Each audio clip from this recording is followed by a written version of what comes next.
keenyaarraatiif ajajaa olaanaa ABO dhimmoota adda addaa mooraa qabsoo bilisummaa Oromoo Impaayiritti keessatti maaltu deemaa jira akkasumas haala waliigalaatiin Oromoon qabsoo bilisummaa Oromoo amma ABO'tiin deemaa jirurraa maal hubachuu qabaa maaliif beekee maaliifis of qopheessuu qabaa kan jedhu irratti yaada waliigalaa nu kennuudhaa fi yeroo isaanii qaalii irraa kanaaf of qopheessuudhaan nuuf dhiyaatanii jiru.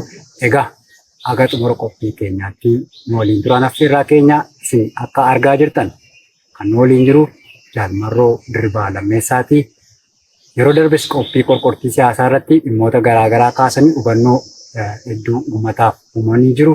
Ammas haalota adda addaa kanaan uummata Oromootiif waan ibsuu barbaadan deebii ta'uudhaaf dhiyaatanii jiru.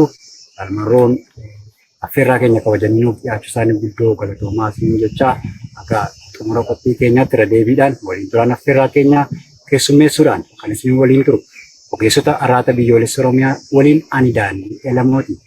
Ayyee Jaalmarroo baga nagaan. Ayyee Daandii baga nagaan eegde.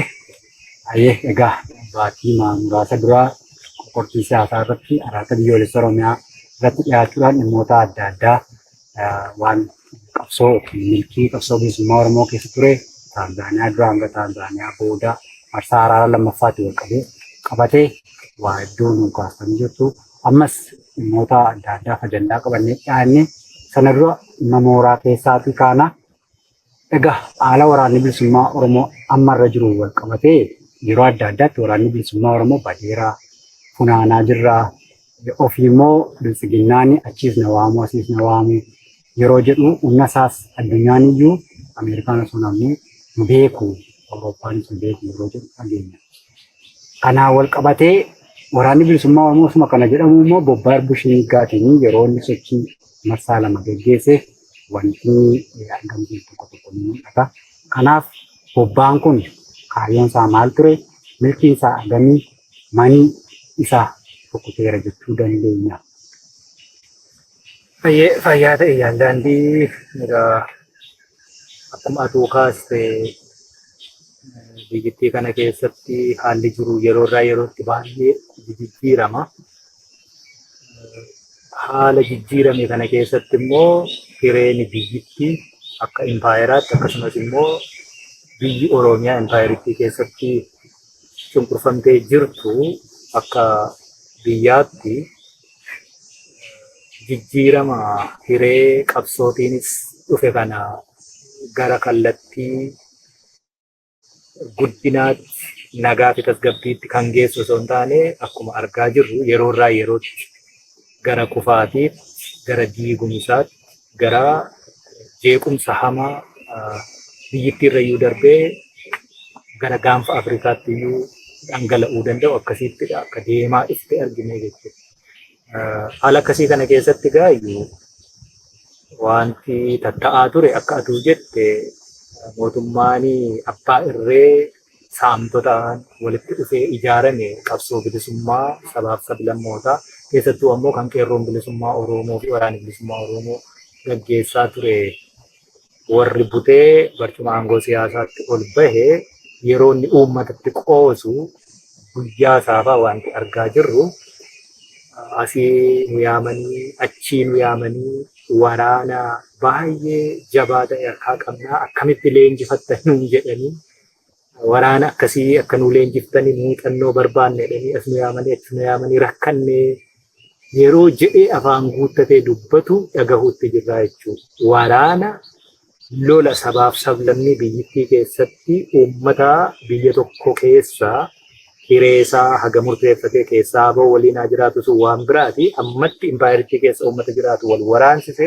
Wal waraansa sana keessatti illee humna diidaa kan kadhatee irratti hirmaachise kuni waraana akkasiitu muuxannoo gaafatamne yeroo jedhu.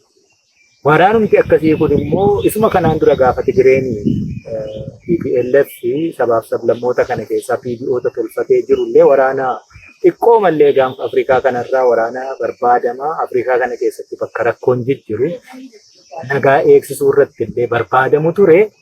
Biyyoonni inni barate jiree bobba'ee nagaa eegsisuu keessatti isaan keessa jiruyyuu waraana akkasii nu keessaa baasa jedhanii yeroo waan daataa soba mootummaa daataa soba mootummaa akkasiitu waraanni isaa tuffatamee waraana ofiisaatu wal waraansa keessa jiru akkasii kanan barbaadnu yeroo jedhanitti barbaadamaa jirra asiin jedhu. Sanarra immoo tarkaanfatanii humna qilleensaa yeroo kamuu caalaatti birmadummaa biyyittii kabachiisuu danda'udha ijaarreedhee yeroo namni humna qilleensaa jedhu afaan guuttatee dubbatu fa'aa dhageenya jechuudha qaaniitu hin jiru. Biyyittiin kun garuu birmadummaan daangaa biyya ishee kallattii 4-5 sarmamee jira. Kallattii 4-5 cabee jira. Daangaa biyyittii kabachiisuu iyyuu miti naannoo masaraa mootummaa silaa hannaan qabatan sana iyyuu sadarkaa kabachiisuu hin dandeenye. Birmadummaa daangaa biyyittii humna qilleensaa kabachiisuu danda'udha qabna yeroo jedhanii haasaanis dhageessa. Kanaaf warri kun daataa sobaa kan isin jechuutti jiru. Biyya humni biyya biraa qabatee keessa taa'u keessaa baafamuun dadhabame akkasii keessatti birmadummaa ishee kabachiisneerra yoo jedhan nama qaanessa warri kana jedhu hin qaana'u maal jennaan wallaalaa mataan furri waan tokko iyyuu beeku waan haasa'u jiruyyuu akka haasaa jiruyyuu waan hin beekne akkasii bakka isaatti qaanoftaa jechuudha.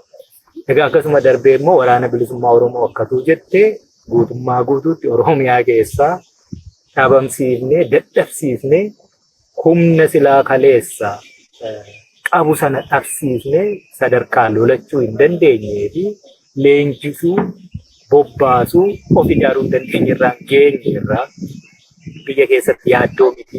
Dhugaadha biyya keessatti waraanni bilisummaa Oromoo yaaddoo miti.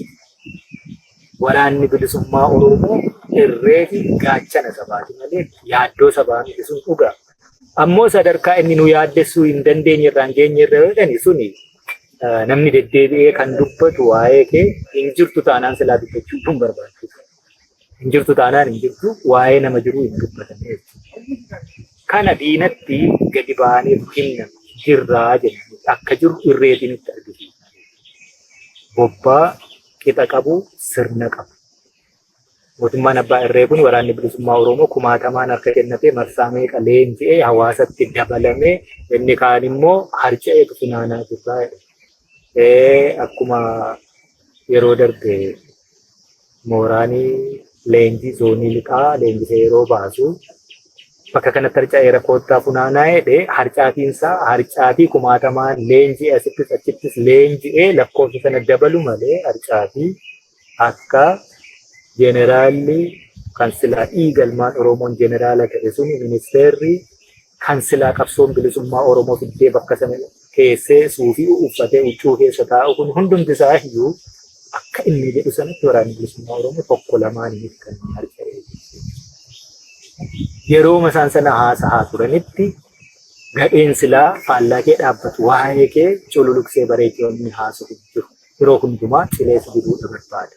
Sanaaf deebiin nuti ilaanne deebii bobbaa waraanni bilisummaa Oromoo guutuu golee Oromiyaa keessatti dirree tokko irratti hiriirfama tokko fiingee tokkoon wal faana gaafa guyyaa tokko lola irbuu shimmiiggaa gaggeessa. Lola kana jaaldaandii atii fi jaallanii har'aata biyyoolessaa Oromiyaa irra hojjettani gabaasaa turte. Lolli kun injifannoo guddaa argamsiisaa yoo xiqqaate ji'a tokkoo fi sanaa olii baadiyyaa Oromiyaa keessa gammoojjiitti gadi baanee lafa inni madoo yaallachuu danda'u, lafa inni leenjifachuu danda'u, lafa inni kuusaa adda addaa qabu barbadeessin irra guutummaa guutuutti waraana socho'uu hin dandeenye jedhamee ture kan inni ololamaa ture. Waraanni sun garuu gammoojjiitti miti kan inni magaalota naannoo Finfinnee fi sana dabalatee naannoo Adaamaa fi sana dabalatee akkasumas kutaa Oromiyaa hunda keessatti guyyaa tokkoo kaasee ji'a tokko itti fufee waraanni adeeme kuni waraanni bilisummaa Oromoo ammayyuu ibidda dibamee taa'u yeroo barbaadetti saaqamee aduu saafaa ta'ee bilbilee diina gubuu danda'u akka ta'e agarsiisne jechuudha. Bobbaa sanaan ibsallee 14 booddee baheetu ture jechuudha. Nama lakkoofsa hanga kanaa ajjeesne kumaatamaan ajjeesne kumaatamaan irraa hiiknee sana qofaa nama ajjeesuu sana qofaa lakkoofsa amma kanaa mootummaa abbaa irree jalaa milishaasaa, poolisiisaa, waraanasaa ajjeesnee osoo hin taane sirna sana ajjeesuu barbaada. Sirna uummanni Oromoo hin ijaarranne, sirna qabsoo bilisummaa Oromoo keessatti warraaqsa Oromoo hatee bakka qabate, sirna sana sirna moofaa, sirna dimokiraasii, bilisummaa, walqixxummaaf nagaatti hin amanne sana bakkaa kaasu galiin keenyi kan ittiin safaramu waan ta'eef hanga ajjeesne sana qofaa miti jechuudha. Kanaaf waraanni bilisummaa Oromoo bobbaa Irbuu Shimmiiggaa irratti kan diinarraa hiikkate, humna diinaa barbadeessee, dinagdee isaa hidhannoo isaarraa dhuunfatee qofaa osoo hin taane waraanichi hidhitee waraanni nagaa barbaadu. Yoo nagaa jechuun karaa osoo rasaasa dhukaasiin waan sabni barbaadu deebii itti argachuu jechuudha. Waraanni immoo sana argachuu hin dandeenye sun immoo lolee akka argisiisuu danda'us yeroo itti argisiise bobbaan Irbuu Shimmiiggaa sana fakkaatu ture jechuudha. Yeroo darbes anaaf waa'ee bobbaa Irbuu Shimmiiggaa irratti waa waliin jennee turre waan haaraan hin jiru. Bobbaan kun bobbaama duula itti fufiinsa cunqursaa sirna saamichaa hundeen bakkaa kaasnee sirna haaraa walqixxummaa bilisummaa nagaa fi dimokiraasiitti ammoo bakka buusuu hojjetamu keessaatii isuma itti fufee jiru jechuudha. Kanaaf warri sun egaa haala akkasiitiin asii funaanne asii doomsine asii kolaasneen suni kijibaa akkatti mirkaneessitu iyyuu hin qabdu. Isaan daataa iyyuu sobu waan ta'eef. Biyya dinagdeen hallayyaa bu'aa jirtu, qileetti oofamaa jirtu, parsantii hangasiin guddisaa jirra jedhanii warra daataa sobu waa'ee waraana bilisummaa Oromoo kuma boojinee, kuma ajjeesnee, kuma madeessine yoo jedhanii kanaaf deebiin laattu jechuudha. Jiraachuu kee kan beektu bobbaa akka Irbuu Shimmiiggaa guutuu Oromiyaa keessatti diina harkaan qabdee miidiyaa irratti kaasii argisiisaa turtan akkasitti argisiisaa. Kanaaf bobbaan Irbuu Shimmiiggaa gabaabaamatti duula milkii qabu ture. Guutummaa Oromiyaatti itti fufiinsaan hanga ammaa fi dubbannutti illee adeemaa ture. Kana booddee immoo bobbaan itti aanu kan biraan ni jira. Atis quba qabdaa. Sana immoo yeroo gabaabaa keessatti itti argisiisna jechuudha. Hanga numaa waa'een bobbaa Irbuu Shimmiiggaa. Dabal'aa kaastaniitu haala mooraa humna waraana bilisummaa Oromootiin egaa gara mooraan qabsoo bilisummaa Oromoo milkii fi injifannoo kanaan osoo jiruun ammoo yerootti yaadonni garaagaraa bakkee kana ala kana dhaga'amantu jira. Yeroo ammaa mooraan ABO boodhaa akka jeequmsarra jirutti yeroo kaasan rakkoolee qabsoo keessatti amma mul'atan qaama hooggansaatu raawwatee kan jedhanii fi yaada hooggansi dhiyaatu yookiin namoota yookiin garee tokko irratti dhiibbaa geggeeffamuutu jira kan jedhanii dubbatanis ni jiru. Rakkoon dhuguma jira yoo jiraate rakkoon jiru maali? Akka dhaabaattis ta'e akka hooggansaatti dhiibbaan namoota yookiin gareerra ga'aa jira. Kananii haala mooraatiin dharaara qabsoo ABO nama geggeessaa jiru wal qabatee waan deemaa jirurraa mukaasa. Baay'ee fayyaa ta'ee mooraan qabsoo bilisummaa Oromoo rakkoo qabaa jettee yoomiyyuu taanaanii qabsoo warraaqsarra jiru warraaqsi takka olii takka gadi bu'aa bahii darbeetu rakkoo hedduu keessa qaxxaamuree achii booddee manii isaa xumuraa bira ga'a. Haala akkasii keessatti kan Oromoos waan adda isa taasisu jiru. Warraaqsa keessumaa qabsoo bilisummaaf taasifamu sabni guddaan saboota xiqqoo fi akkasumas immoo gartuu xiqqoo waan waliin fedhu irratti qofaa of ijaare saba kamii keessa iyyuu haa dhufu dhufee teessoo barcuma siyaasaa qabatee saboota cunqursuu qabsoon akkasii warra akkasii irratti gaggeeffamu guutummaa addunyaa keessatti karaan dugda handaanqoo taatee irra tarkaanfatee tola bakka gahee hin qabu jechuudha. Kan Oromoos kanarraa addame. Maaltu deemaa jira amma qabsoo bilisummaa Oromoo mooraa qabsoo bilisummaa Oromoo keessatti wanti ololamu jira yoo jette waan ololamu haguma hojjetaa deemte haguma jabaataa deemte ololli sunis dabalaadhaa jabaataadhaa bifa jijjiirrataadha.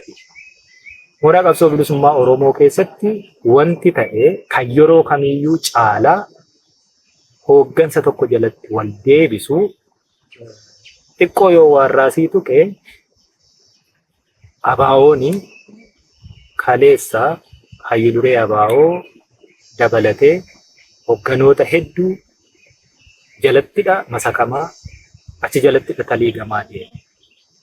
Haala akkasii kana keessatti yeroo hooggansi ABO fageenya irra taa'u sana guutummaa Oromiyaa keessatti keessumaa immoo qeerroon bilisummaa Oromoo of ta'ee ofiisaatti hirkatee qabsoo gaafa gaggeessuu jalqabu haalli gaddaa qabu mootummaa abbaa irree harka TPLF ture mudachuurraa kan ka'e dargaggeessi bakka bakka jirutti qawwee kaasaa ture.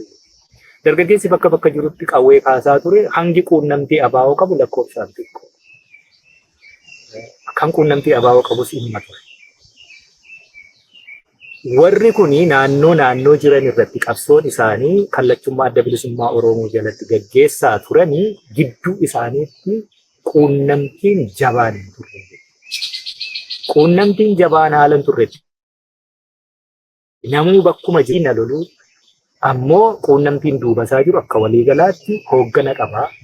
Damee dantaa waraanaa ka hoogganu Abdii Raggaasaarraa hagaa hayyu duree ABO Daawud Ibsaa quunnamtii qaqqabanamu waan ta'eef gidduu isaa waan ture yoo akkuma jaalaatti odeessa walirraa fudhachuu waa'ee diinaa walitti himuu jaallummaatiin nagaa wal gaafachuu ta'e malee quunnamtii wal alajjajuu ajaja walirraa fudhachuu ture jechuu bakka bakka ture. Humni kun ciccitaa. Humni ciccitaan kun bakkuma bakkaa osoo loluu jiruuti waan 2018 mudate sana addi bilisummaa Oromoo hooggansi isaa qabsoo karaa nagaatti amanee qabsoon karaa nagaa egaa yeroo sana hangam qophiin tureen inni sun waan biraati. Amma sana keessan seenu yeroo baay'ee dudubbannee bira dabarree jechuudha. Dogoggorri haa uumamu, badiinis haa uumamu, sana seenaatu boru murtii kenna. Jaallan sana waan itti fakkaate dalagan irra deddeebine qubatti qabaa hafuunis hin taatu. Waan danda'an hojjetanii ammoo Oromoof ni malaa jedhanii ta'uu danda'a. Afaan Oromoo dubbata warri amma dhufee masaraa mootummaa seene waan ta'eef nama afaan Oromoo dubbatu kana waliin turjumaan osoo hin feesisiin waa fixachuu dandeenya jedhanii qophii malee wanti itti seename suni yeroo itti seenamu waan gaaffii kaasu hedduutu ture. Akka namni hundiyyuu beeku. Oromiyaan ni bilisoomte. Warra biyya keessa jiru karaa nagaa mormina jechaa turetu qeerroo kana qindeessee jabeessee isaaniin fuudhee gara fuulduraatti fidee ijaarsa isaanii jalatti warra EPRDF TPLF to'atamaa ture bakka kaasee barcuma aangoo siyaasaa qabate isaan warra akkasiiti jechuun warra akka KFO ofaa keessa ture Dr. Mararaa Faati warri harkaa qabu warra akkasiiti yoo ta'e isaan waliin haasa'uun salphata ture. Moo warruma kaleessa Tigiree hin beekne biyya keenya hin beektu aadaa keenya hin beektu karaa keenya hin beektu. Kan ishiin ulee gootee qabattee deemte, kan isheen ibsaa gootee qabattee of fuuldura qabdee deemte warra amma aangoorra jiru kana warra ishee jalatti garbicha ta'ee nu gabrummaa jalaa baasee deebisee saba gabroonfate jechuudha. Kanaaf warra kana waliin dhuguma haasa'amee walii galama isaanuu isaanii malaa bakkisu warri kaleessa afaan Oromoo dubbatee karaa argisiisee iccitii sabaa gola sabaa hunda berbersiisee akkasittiin Oromoo godaansisaa, hiisisaa, ajjeesisaa, saamsisaa ture kun bakkisuun isaanii mala. Bilisummaa kana isaantu fiduu danda'a. Dhuguma immoo bilisummaa iyyuu beekuusa namni gadaantummaan sammuu isaatti dhagahamu namaaf ergamaa ture gaafa gooftaa ta'e maal gochuu danda'a? Oromoo waan mammaakuu jira.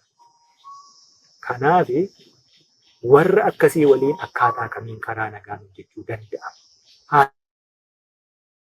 Isaan karaa nagaa sirriitti ka'aa ture. Gaaffiin sun deebiin argatte. Oromiyaan hireen ishee akkami? Seera bulmaataa biyya taateetu walaba baateetu moo gaanfuma impaayeruma Itoophiyaa keessatti sabaaf sablammoota Itoophiyaa waliin buluu fi qophii akkamiitu ta'e moo mootummaa ce'umsaa wayiitu ijaarame achi keessatti sabatti gadi bahanii waan barbaadan itti himanii sabni ammoo sabni bilisa ta'e sammuun isaa waan murteeffachuu qabu instituushinoonni warra akka poolisii, waraanaa, boordii filannoo otoo dhiibbaa tokkoyyuu hin taasisiin waan itti himamu himamee Oromoo waan isa barbaachisu murteeffachuu akka danda'u haalli mijateedha. Kun hundumni hin mijanne jechuudha. Namu hoo jedheetu dhaqee itti gale. Bakka hoo jedhamee itti galame kanatti warra kana hoo jechisiisaa deemu sun abaawoon akkamitti simatame warra qabsoo irra ture miti kan abaawoo sun. Bakka sanayyuu seenuu itti ulfaate. Warri qabsoo irra ture kophee inni hidhatu, huccuu inni uffatu ilaalaniitu diidattan bisaniitu warruma kaleessa nu lolee, nu lolchiisee, nu ajjeesisiisee, nu ajjeesetu abaawoo simate. Uummanni Oromoo hedduun isaa gaafasi kan gaaffii itti ta'e nuti immoo sana dura gaaffii nuti ta'e. Bilisummaan Oromoo yoomi guyyaan ishee? Bilisummaan Oromiyaa yoomi guyyaan ishee? Immoo biyyittii keessatti walii galle akkamitti walii galle? Nagaan immoo akkamitti waliin tarkaanfan? Namootummaa akkamitti godhu? Wanni akkasii tokkoyyuu bifa arreenji hin taanetti deemamee galamuun sun rakkoo inni fiderraati waraanni bilisummaa. Haala citamee hafetti gaa qabxii dura kaasatti yoon deeme quunnamtiin jabaan gidduu isaa hin jirre namuu bakka bakka ture. Isa bakka bakka ture kana diinillee akkaataatti irraa ololaa ture argiteetta. Shanii achi, shanii achi, shanii achi, shan isheen bulchiin malee. Shanii jechuun maal jechuudha? Aadaa Oromootu hin beektu. Kanaaf inni kun achi jira, inni sun as jira, inni sun as jira jechaa turte. Kana walitti finne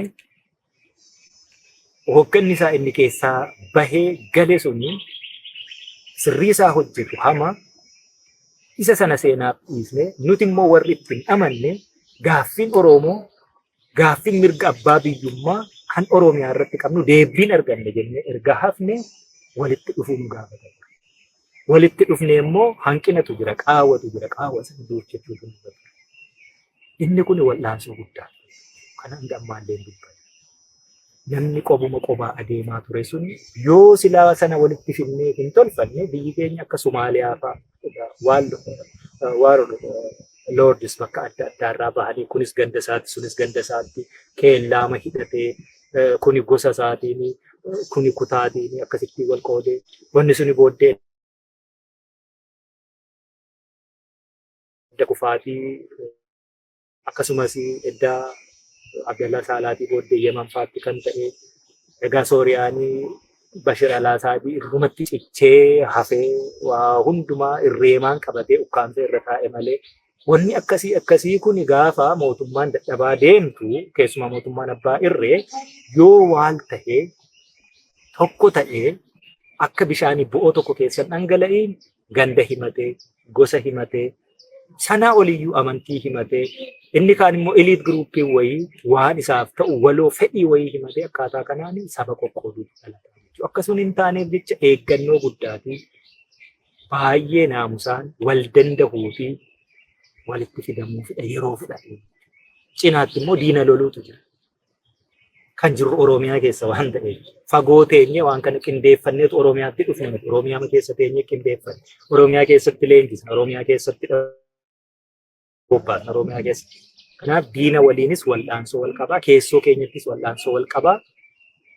Keessumaa gara Taanzaaniyaatti jaallanii jiran waliin erga imallee achitti wal arginee booddee Oromiyaan hegereen ishee nu harka jira. Hegeree Oromiyaa nu harka jiru dhaloonni ishee gochuu yookaan bocuu danda'u kuni ammoo yoo waliin ta'e malee waliin taaneetu diina injifachuu waggoota hedduu nutti fudhate faffacaanee immoo sanaa oliyyuu tokko daandii bilisummaa sana dheeressa lammata wareegama daandii dheeraa kana irratti immoo ba'u dabalaa. Kanaaf daandii sana gabaabsinee wareegama sana xiqqeessinee gara rarraga bilisummaatti deemuu fi guduunfaa gara gabrummaa sanatti gochuutti adeemuun suni tokkoomuu, wal ta'uu, wal dhagahuu, walii beekuu, wal beekuu sana nu gaafataa inni edda walii gallee haala akkasii keessatti hooggana waloodha. Tarsiimoo kaawwanne. Zooniileenii bakka adda addaa jiran faca'anii zoonii 8tti akka isaan socho'an goone. Zooniileen 8 kuni qondaalota fi hoogganoota zoonii sana fayyaduu danda'an ta'e. Haala akkasii keessatti gaa yeroo tolfamu waan dhibu daandii.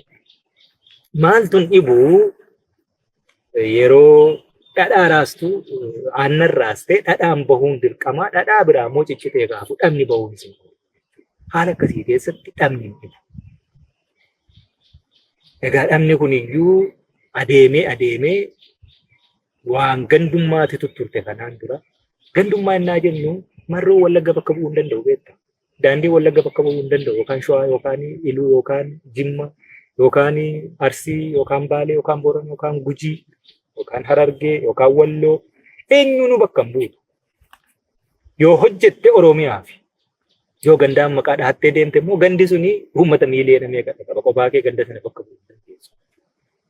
Wanti ganda maqaa dhahatee deeme namni 2-3 qindeesse suni waan nu danqeef.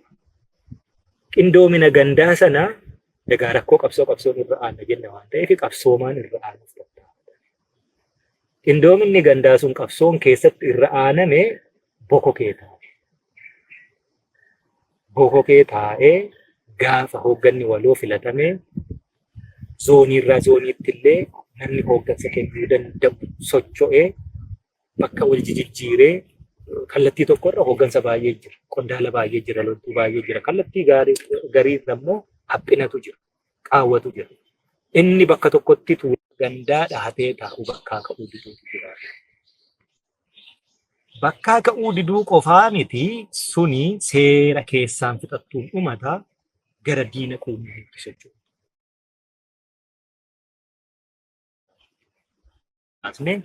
Maali jennaa wanti diinni irraa hiikuu hin dandeessu. Yoo silaa seera obootti amanta ta'e tartiibaa fi naamusa kaayyoo fi akeekni abaa oboo qabdutti amanta ta'e badii kamuu ni balleessita. Namaati. Nama taatee yeroo badii balleessitu immoo seeraan hiikkatta.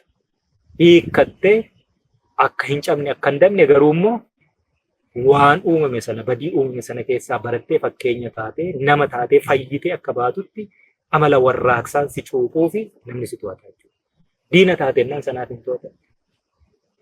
Giddu galeessatti kadhatu ni dandeenya. Waraanni bilisummaa Oromoo kallattii biraarra jiru ni argita.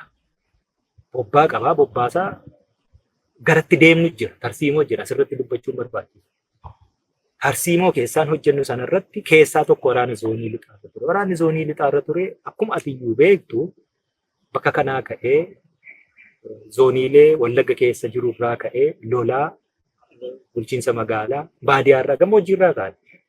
Baadiyyaarraa kaanee bulchiinsa magaalaatti gara aanaatti gara godinaatti achi immoo gara deemutu ture. Kanatti deemuu fi diiniin hundaan geessine jechuudha. Eessattiyyuu sochii diinaa lollee injifannee ofirraa cabsinee waraanni bilisummaa Oromoo dhiiga isaatiin, lafee isaatiin, lubbuu isaatiin karoora silaa tarsiimoo bahe sana milkeessaa adeeme jechuudha. Seera uumaatu nu daangesse illee bishaantu guuteefaa bishaan irratti rakkataa akkamitti akka ce'u tolfataa achirratti hagabee achirratti bokkaan itti roobee rakkoo meeqa keessa dhoqqee meeqa keessa laaqii meeqa keessa naaqee isa sanayyuu injifatee darbee jira. Diina immoo akka bishingaatti walirra naqaa dhagan. Waan iccitii miti jechuudha. Dhoksaas miti. Dhaqee naannoo zoonii giddu galeessaa yeroo ga'u waatu mudate. Bishaan miti haa hir'atu jennee hin ceenu. Diina miti akka diinaatti lollee biran dabalu. Akka jaalaatti immoo hooggansa tokko jalatti deebi'ee jaala jennee waliin immoo karoora jiru sana fudhatee lolee immoo gara diina keenya see handhuura nu ciniinte sana handhuura irraa buqqisuutti deemuun immoo kanaafis kennataa ta'uu. Egaa reeffa fira ofii torbamoo 9 gara gashuutti Oromoon akka kanatti walirraa garaa kutachuu dadhabuutu wal gangashuu. Wal gangashuu sana keessa harki diinaa jira. Diinaan komattu. Atiyyuu diina keessatti hojjettaa jechuudha. Iniltuu fi siinidu. Namni garuu vaayirasii diinni oomishu sana baattuu isaa ta'ee deemu dirree qabsoo irratti leenji'ee ani jedhee immoo irbuu fuudhee deebi'ee gaafa gufuusitti ta'u baay'ee akkatti tarkaanfii fudhattu illee sirriitti. Tarkaanfii sana fudhachuu keessatti obsatu ture. Obsi ture suni waraana asii socho'e sana golee xiqqootti galee akka taa'u bobbaa fi karoorri tarsiimoon bahe suni akka sigigaatee duuba deebi'u. Diinni immoo yeroo irraa yerootti yeroo argatee akka leenjifatu akka bobbaafatu hafuura akka baafatu kanatti ta'ee jechuudha. Kun hojii diinaati waan biraan qabu. Diinummaan dirqama isa beeknu dirree bakka adda addaatti leenji'u isa huursootti isa bilaatteetti yookaan immoo isa bulbulaatti leenji'u sana qofaa miti. Mooraa kee keessattis hin leenji'a. Diinni yeroo mooraa kee dhufu, mooraa kee baruuf kan dhufu jira. Hoggan achi jiru baruuf kan dhufu jira. Barsiisota baruuf kan dhufu jira. Bakka mooraa kee barsiisota leenjisoota waan kana baree 14 otoo hin guutiin kan ganu jira jechuudha. Ija tikaatii yoo jabaatte immoo hin qabattu. Gariin immoo diinni tooftaa lolaa kee baree akkamittiin leenjisa, akkamittiin lolchiisa, akkamittiin kana barruun kee maali? Bu'uura ishee taate baree gaafa irbuu fuudhuu jala ga'u badaa jechuudha. Diinni gariin immoo si keessa ta'a. Leenji'ee si wajjiniin amala tolfatee mataa dhokfatee jechuudha. Xannacha ta'ee guddatee si keessa taa'ee irbuu fuudhee bahee inni immoo akka lama ta'a. Dhaqee mooraa qabsoo keessaa bahee gara dirree lolaatti dabalamee dirree lolaa irratti waraana kee jiru, meeshaa kee jiru, akkaataa ittiin loltuu fi namoota lolchiisan baree yeroo gabaabduutti kan deemu jira. Kan immoo kanarrayyuu tarkaanfatee yeroo dheeraa turee amala tolfatee sadarkaa hooggansaa gahu. Atis akkasumatti hojjetta diina keessatti akkasumatti si keessatti hojjeta. Hundumtiyyuu saayinsii waraana addunyaa kanarratti tokko abbaan mala wal caale, abbaa teknooloojii wal caale, abbaa dinagdee wal caale, abbaa akkasittiin of kenniinsa wal caaletu wal injifata. Kanaaf haala akkasiitii wanti guddate kun dhaqee guddatee ragaa qabatamaa kan qabnu eegumsa tika dhaabichaatiin kan argamu diina quunname warri kun. Erga diina quunname egaa hiikkachuu dhabite. Hiikkachuu hin danda'u diinare. Seera obootiin hiikkachuu hin dandeessu. Seera obootiin hiikkachuu kan dandeessu miseensa kee daandii bishaan dhangalaase yookaan dhiiga dhangalaase yoo ta'u badiidhaan hiikkadhonnaan hiikkachuu ni danda'a. Daandii sanarraa namni maqee garuu bishaanaa dhangalaasuu dhiigaa dhangalaasuu diinumeera waan ta'eef hiikkadhachuu hin dandeessu. Yookaan cabee diinatti gala yookaan immoo akkuma diinaatti eessatti yoo leenji'u diinaa hojjechaa jira. Baattuu vaayirasii diinaati diina caalaayyuu diinni hamaan isa kana waan ta'eef itti dhukaasa. Kan giddu galeessatti kanarraa kana tokko jira. Waraanni bilisummaa Oromoo hundumti immoo kana ta'uu hin danda'u. Miseensa zoonii ta'a. Zooniin sun iyyuu giddu galeessa guutuu isaanii. Giddu galeessa jechuun hanga ol sulultaa qabatee achirraan gannaanna'ee cobii keessaan qabatee hanga dhufe ammayya gahuttidha. Achi keessaa naannoo tokkotti kan jiru. Jaallan zoonii giddu galeessaa kan hoogganu jaalladhu. Hooggansa jaalladhii jala warra galuu didee jira jechuun hooggansa diinaa jala warra taa'u. Warri hooggansa jaalladhii jala galuu didee hooggansa jaalladhii fudhachuu dhabde. Warri kun har'a qofaa miti kaleessa yuunuu rakkisaa ture jechuu dadhabame jennaani ajajaan itti aanaa kiyyaa jaal gammachuu abbooyyee gara itti falu dadhabeetu yeroo fi zoonii kaaba lixa shaggarii fi zoonii giddu galeessaa dheetu laga gamaaf gamana bakka lama qoodee amalaan hojjechiisaa ture. Humnatti dhabee. Gangalchamaa ture wanti kun har'a miti jechuudha. Turtee itti xannachise. Kulkultee jabaattee turuun bulte lafee taatee maleessa wanti bubbulte. Waan bubbulte kana immoo humni achitti leenji'u humni achitti dabalamu dhalataa naannoo tokkoo ta'uurraatii achumatti wal ga'ee achirraa socho'uu hin feene kuni hundi isaa immoo nyaapha ta'uu hin danda'u wallaalummaatiin kan itti dabalame vaayirasii sana osoo hin beekiin baatee deemu jira. Sana immoo hubachiisu waliin turre beektu. Waraanni bilisummaa Oromoo hooggana tokkotti amana yoo ta'e kallattii akkasii haa fudhatu jennee kallattii toora zuumiitiin waraana sana walitti qabame sagaleen quunnamtii diinaa. Sagaleen quunnamtii diinaa warri achi taa'ee kana godhe bahee waraanni kun yoo dhugumaan kaayyoo qabaate akeeka qabaate kaayyoo akeeka kanaaf immoo of ta'ee manaa bahee ta'ee wanti jirtu kana dhugaan jirtu kana. Dhugaa jirtu kanarra dhaabbadhaatii warra kana to'adhaa seeraaf dhiyeessaa jedhamee itti himame. Warri warra kana dhiyeessuu barbaade jara kan argachuu hin dandeenye jechuudha. Gola tokkotti dhokatee jira warri kun waan ta'eef. Kanaafi zooniin hundiyyuu kan irratti walii gale katuu keessa turte zoonii sana qopheessite zooniin hundi irratti walii galee diinaa tarkaanfii seera dirree lolaatiin diina hiikkachiisanii itti deemna. Jenneetu kana deemna. Kun immoo torbee lama fudhataa yookaan sanaa olis ta'uu danda'a qulqulleessuu qaba. Diina bobaa jalatti baachisuu jechuudha. Uummati burjaajii keessa akkan seeni uummati immoo lafarratti hidhannu arga. Isa sooshaal miidiyaa irratti odeessan lafarratti hidhannu arga. Uummata lafarratti argu sana sobuu hin danda'amu.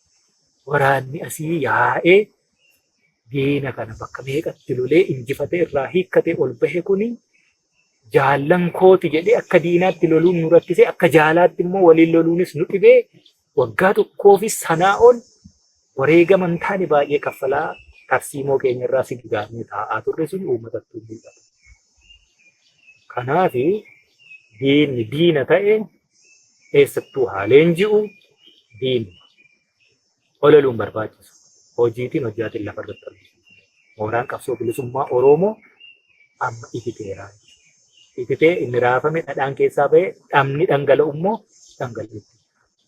Kana wanni mooraa qabsoo keessa jiru waan bakka tokko ganda sanallee bakka bu'uu hin dandeenyu maal jennaan Shawaan, Kibba Lixaa, Kaabaa, Lixaa baay'ee lafti jiru. Kana keessa waraana bilisummaa Oromoo baay'ee socho'aa jira. Waan naannoo tokko teessu sun Shawaa bakka bu'u. Wanti waan ganda tokko irraa ba'ee haasa'u Arsii bakka bu'u. Wallagga bakka bu'u. Sila himeera. Jimma bakka bu'u. Iluu bakka bu'u. Gujii, Boorana, Harargee, Walloo eessayyuu kutaa Oromiyaa kamuu bakka bu'u. Fedhii dhuunfaa kee gaafa barbaaddu gandadha maqaadha. Daboo yaammatta. Oromoon immoo sana dadhabdee. Keessumaa dhaloonni nagaa. Kanaaf wanni sun yookaan cittee diinatti galti kama Abiyyi nagaa waliin haasa'uu jalqabne irraa jedhu sadarkaa sanarra ga'eera baay'ee wayi haasa'anii isaan diina waliin jalqabanii asumaan abbeessi gochuuf karaa irra turte waan ta'eef sadarkaa sanarra ga'eera. Sadarkaa sanarra ga'eera waan ta'eef yookaan cittee baddii jechuu haa baddu cittee. Akka isheen ololtu sanaa miti jechuu eenyu citee akka bahu sii citeenye waliin. Yookaan immoo qabsoo keessatti dhuunfata. Kanarraa kanatti wanti tokko wanti ta'u jiru. Qabsoon Oromoo inuma deemaa jechuudha. Sareen hundatti gaalichi nu tirata. Akkasii jaaldaan wanni dirree qabsoorra jiru gabaabaa matti kan burjaajiin ta'e. Egaa sanumaa wanti wal qabatu rakkoon abaaboo gidduutti uumame jedhame kun akka hin jirree fi wanni kun bubbulaa booda garuu rakkoo kana akkaataa hooggansii qoratee dhugaan jirtus bifa kanaan bahee jettanii kaastan. Achi keessatti qaamonni tokko tokko yeroo dhimma RRI fudhachuu didanii waan kanaa yeroo darbe qophii qorqortii siyaasaa irratti akkam akka ture arabitaa Tanzaaniyaa proposaalii akkamii akka dhiyeessitan kaasanii turtan. Sababa didameef kaanii didee kaanii fudhatee ka dide sun immoo waan jedhu ajandaa kana qofa kan muufaatu ture kan sagalee illee dhaggeeffannee ture. Kun dhugumaa kaastaniif isa akka ta'uuf malee waan mooraa jiru kaastanii. Kabiraan RRI'n kun iyyuu maali? DDR wanti jedhamu kun maali? Qaamni karaa nagaatiin wal haasa'ee deebii yeroo keessa deeffachuu barbaadu. Erga mootummaa sanaa akkaataa jalqabatti kaasan instituushinii sirreessuu qabu sirreessee itti seenee gara referendamiittis deemu yoo ta'e akkamiin deemuu qaba ture waan jedhu wal qabsiisaati. Iftoomanuma qoosee jira. Ayyee fayyaa ta'ee bakkuma sanatti nu deebisuu taate malee jaaldaandi RRI waraanni bilisummaa Oromoo roodmaappii ofiisaa dhiyeessedha. Roodmaappii sana RRI'n maali jette siin ibsa sun rakkoo miti. RRI waraanni bilisummaa Oromoo ni fudhatee hin fudhannee kan jedhutti wanti qoodamee iyyuu jiru. RRI maal godha waraanni bilisummaa Oromoo mootummaadha fudhachiisuuf ture mootummaatu dide. Mootummaan didee waraanni bilisummaa Oromoo sagantuu itoo mootummaan nu dhiyeesse ta'e gartuun ta'e waan mootummaan dhiyeesse fudhateetu gartuun ta'e immoo didee jettee ololachuu dandeessa. Nama goyyumsuun hata hin jiru ta'e. Wanta akkasii iyyuu hin jiru. Waraanni bilisummaa Oromoo DDR'tu jira. DDR'n yeroo Tanzaaniyaa osoo hin dhaqiin dura kan mootummaan dhiyeessedha. Keessumaa marsaa jalqabaa. DDR jechuun disarm, demobilize and reintegrate gochuu jechuudha. Irraa hiikta waan irraa hiiktee tamsaasteetu uummata keessatti geessitee qubachiisuudha. Waraanni bilisummaa Oromoo qawwee hin hiikkatus waan tamsa'uufis hin jiru iddoo dhaqee qubatus hin qabu. Irreef gaachana Oromooti, Oromiyaati, waardiyaa Oromiyaati waraanni sun. Kanaaf isin immoo yoo DDR'n fudhattan hin hiikkattan qawwee keessa yoo ta'e mee nagaa akkamii haasofnu jedhan. Roodmaappii RRI jechuun Arrarraa'een bal'aadha hin dubbanne. Waan bal'aa waan hedduu of keessatti hamata. Hunda isaa dubbachuun feetu. Inni egaa harrii lamaa fi aayii tokko jechuudha. Inni suni waraanni bilisummaa Oromoo akkatti dhiyeesse qaba. Retrain, reorientii fi integrate gochuu jechuudha. Achiyyuu gahuutu hin danda'amu. Integreeshinii sanarra hin gahamu. Maaliif hin gahamu? Mootummaatti sana hin fudhatu. Akkamittiin hin fudhatu? Arrarraa'een kun leenjisuu, haaromsa kennuu fi irra deebi'anii achii booddee immoo integrate itti gochuu yookaan itti dabalu inni jedhu kuni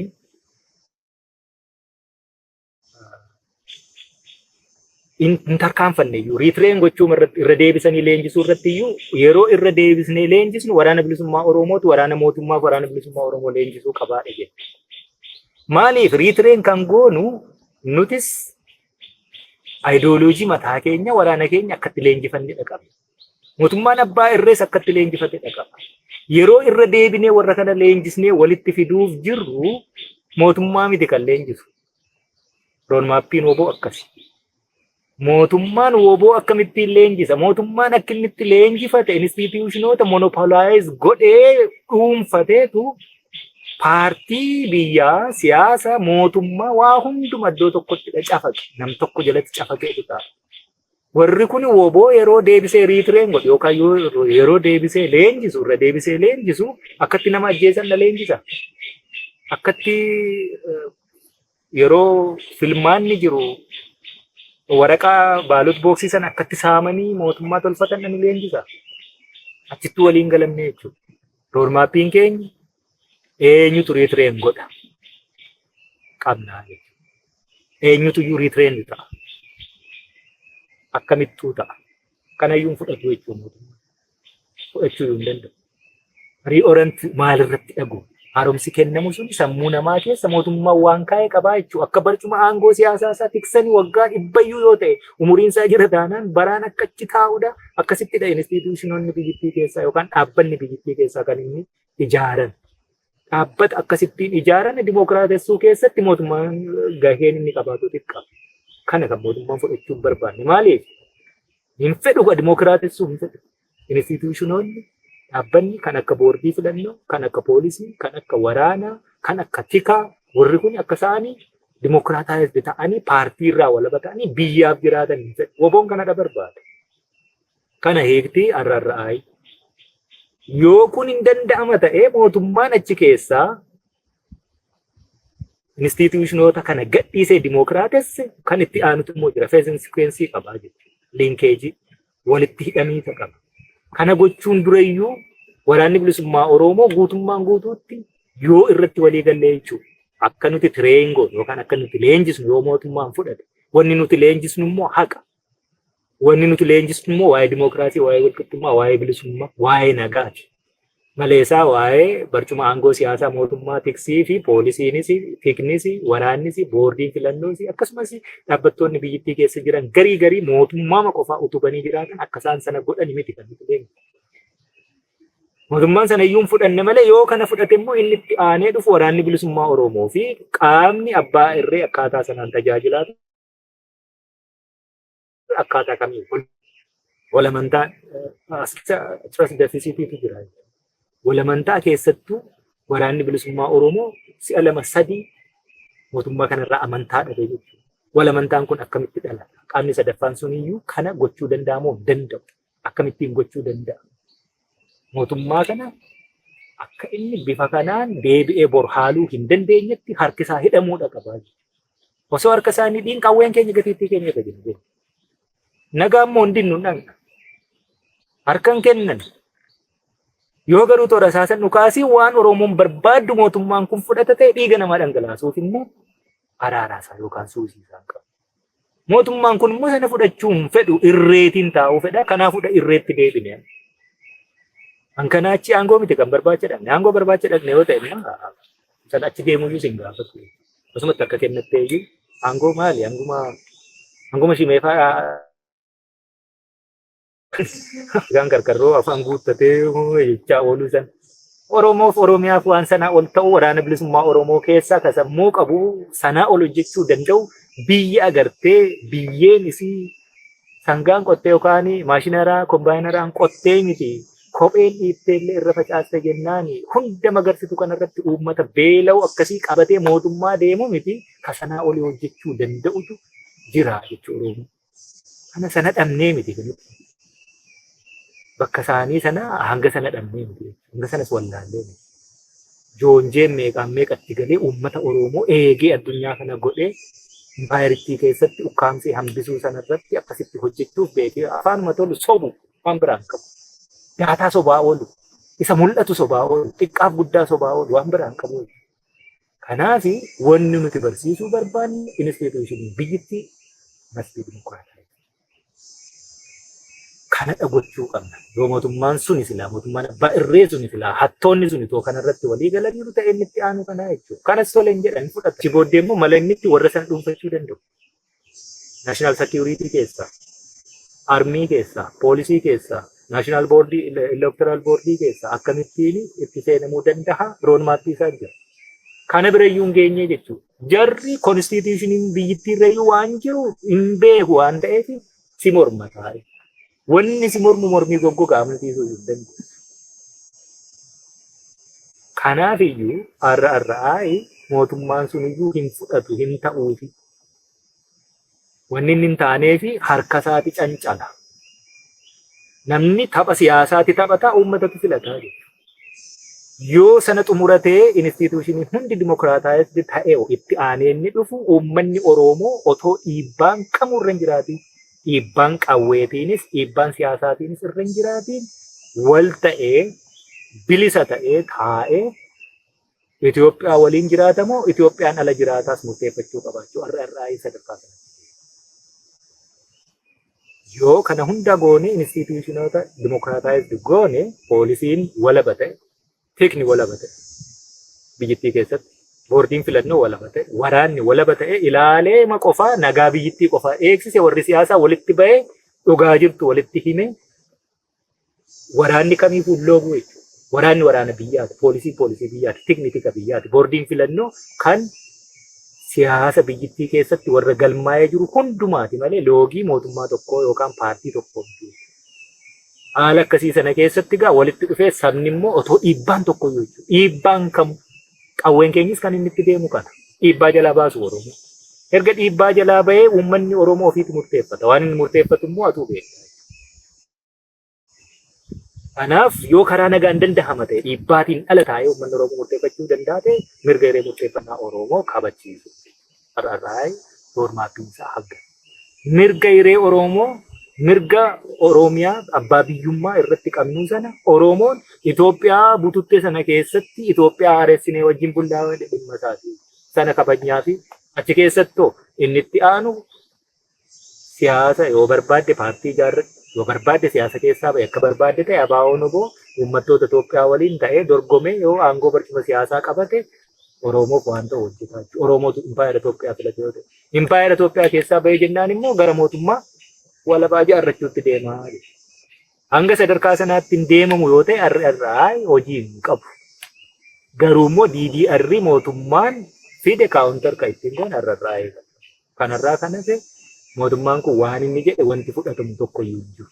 Wanni nuti jenne immoo hundumti isaayyuu silaa nagaa fida tasgabbii nagaa waaraa jiru. Mootummaan bara baraan hanga yookaan duuti achiisa kaasutti hanga yookaan qawween achiisa kaasutti qofaa aangoo barcuma siyaasaa qabatee akka hin teenye dhorkaa.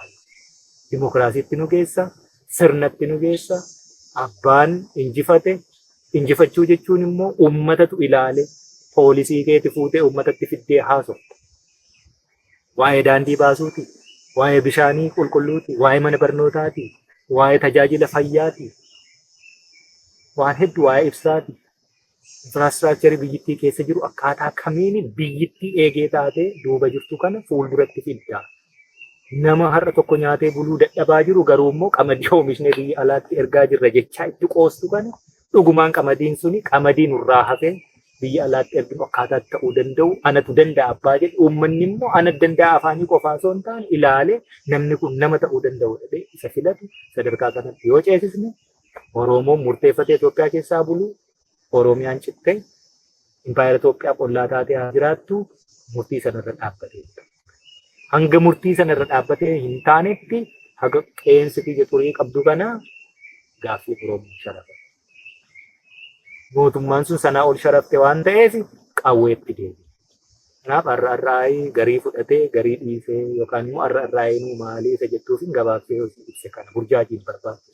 Har'aayii hanga dhaqee mirga murteeffannaa Oromoo murteeffachuu akkaataa danda'uutti tolchutti adeemuudha qaban. Sanaa gadi hin fudhanne. Mootummaa miti biyyicha keessa kan jiru. Mootummaan sun jalqabumaayyuu boordiin filannoo biyyittii PPN General Assembly hin gaggeessinidha mootummaa taate. Oolmaa hedduu oolee sana kan riifoormii ta'uu qabu. Sana kan inni dimokiraata ta'uu qabu jechuun mootummaa miti. Hannaan dhufe. Warra Tigireetu iyyuu mootummaa ture beeku yeroo sana isaanii General Assembly gaggeeffatanii filannoo gaggeeffatanii kan mootummaa ta'e ituma leegaalii iyyuu jettee ilaaltee isaanii jechuudha. Kun mootummaa miti. Seeraan ala humnaan qabatee ta'a waan ta'eef yoo humna sanatti dhimma bahiin karaa nagaa gadhiisuu danda'a ta'e akkaataan itti gadhiisuu danda'u roodmaappii sana qabannee. Hin gadhiisuu hin danda'u taanaan immoo mootummaa miti waan ta'eef lammataa yoo waliin ta'anii haasoo barbaachisu afaan qawweetiin qaba. Kanaaf hanga walabummaa yookaan immoo hanga impaayiritti keessatti waliin jiraachuu Oromoo mirga hiree ofii dhiibbaa tokkootiin dhiibbaa siyaasaa moo dhiibbaa gama qawweetiin dhufu moo dhiibbaa xaxaa adda addaatiin dhufu yookaan konspaayireesii adda addaatiin dhufu moo kamuu jala bilisa bahee ilmaan isaa waan isaaf taatu wal barsiisee gara filannootti deemee mirga hiree murteeffannaa isaa tolfateetti yoo deemsisu ta'edha jennee deemne hin deemsisu. Hin deemsistu waan taateef immoo harka hin kennan. Hanga dhumaatti hanga guduunfaatti goonu dhalootatti leenjisneetti bobbaasnee lolchiisneetu jijjiirra waan ta'eef Oromoof sanaa silaa hin malu. Mootummaa akkasii miti kan gaanfa Afrikaa kanarra jiru guutummaa Afrikaa keessatti akkasuma. Gaanfa Afrikaa kana keessumaa immoo impaayirri Itoophiyaa immoo bulguu baay'ee akkasii fi bara dhufaa darbaa ture. Wallaalaa meeqaan meeqatu dhufee bakka sana qabata waan ta'eef uummata saamee akka silmiitti maxxanee jiraachuudha barbaada waan ta'eef tolee jedhee hin kennu. Karaa inni tolee jechuu danda'utti ofaa qopheessu uummanni Oromoo inni immoo qawween harka jiru. Duuba deebii hin qabu. Yoo nagaaf dhufan boris gaaffii Oromootuun shafaratiin deebii argata taanaan nu nagaan sodaanne. Lola inni sunis Tanzaaniyaa akka deemne qawween nu kaasne malee lola deemne qaama lolaa. Diinatu nagaa fakkaachuuf rakkateera waan ta'eef kadhachuuf jechuudha. Isa kana waliin haasa'an jira, nagaa buusaan jira, achiin haasa'an jira, nagaan buusaan jira jechuufidha fakkeeffachuuf dhaqe waan ta'eef sanaaf deebii kennuudha. Diina akkasii lolaa jirra waan ta'eef uummanni Oromoo isa kan hubachuu burjaajii keessaa bahu ammallee wareegama daransiichi baasuuf deemnuuf of qopheessu. Jaallan qopheessanii, jaallan yeroo qopheessanii mootummaan kun waan fudhattu fakkaatte waan teknikaal ta'e xixiqqoo ta'e immoo warri waraana hoogganu dirreerraa dhufee warra mootummaa abbaa irreef waraana hoogganu waliin wal ta'ee haa xumuruu jedhamnaan deema. Beekna immoo tiriikii akka isheen taate soba akka isheen taate. Malli isaanii diida nu baasu. Jaallan doonii kibbaarraallee ka'anii asii lixaallee ka'anii achitti wal arginu. Nuti immoo diida yoo baan akka deebinu beeknaa jaallan waliin wal argu. Wal nu argisiisee jechuudha. Kanaaf irraa sanatti dhimma baana. Akka galuu dandeenyu beekna. Yaa galleen mootummaan kuni pirootokoolii illee warrumti taajjabduun isaa to'achi teessuuti. Sodaattee diigdee jechuudha. Yoo biyya sin deebisne rakkoo jette. Kanaaf nuti immoo biyya deebi'uu ni dandeenya. Akka leencoo lataa yookaan hin ajjeesu yookaan immoo achumaan badee hafaa inni bara isaanii ta'eera ta'uu danda'a. Hin quudhinaa fi homaa waan goonuuf hin qabu. Dandeettii akka isaan bara isaanii qabanii miti dandeettii dhaloonni kana barbaade seenuu danda'a. Kanaaf dhaquu hin sodaanne galuus hin sodaanne. Isin jechuun of yaadaran. Jaallan yeroo sana waan sana baay'ee irratti hojjetanii keessumaa tiimiin araaraa abaaboon qopheessee ergate hojii guddaa hojjeta waan kana. Tiimiin sun gaaffii Oromoo galeeraa fi Oromoon gaaffii isaa karaa nagaa yoo mootummaan kamuu gattaa'ee mari'achuu danda'a ta'e roodmaappii qabatee itti dhiyaachuu danda'u tiimii beeku. Waraanni bilisummaa Oromoo namoota bifaan akkasii bakka buufate gaaffii irraan qabu. Hojjetanii gaafa isheen ta'uu didde immoo akka gannu baasanitti isaanumaan ni galu. Uummata Oromoo gurguratu. Arri konfiyuuzinii kamiyyuu uumuu hin danda'u. Burjaajii kamiyyuu uumuu hin danda'u. Naggaadeen ittiin deemuu barbaaddu immoo alas keessa siin jirti jechuudha. Sana immoo uummanni Oromoo muka udaanii godhee ittiin dhugaa. Akkasii.